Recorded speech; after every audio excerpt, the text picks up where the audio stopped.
বেকার और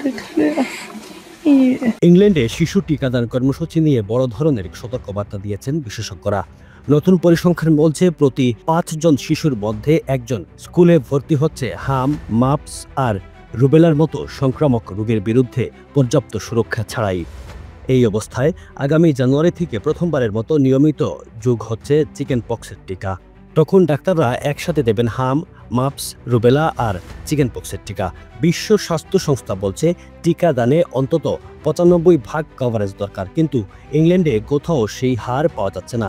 বিশেষ করে লন্ডনে মাত্র 70% শিশু পুরো MMR টিকা নিয়েছে, যেখানে উত্তর পূর্ব ইংল্যান্ডে এই হার 90% এর বেশি।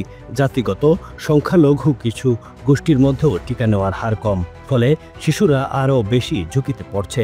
সম্প্রতি লিভারপুলে হাম আক্রান্ত হয়ে এক শিশুর মৃত্যু হয়েছে। গত 10 বছরে দেশে এটাই প্রথম। বিশেষজ্ঞরা বলছেন এখনই ব্যবস্থা না নিলে আরও শিশু অসুস্থ হবে, এমনকি মৃত্যুও বাড়তে পারে।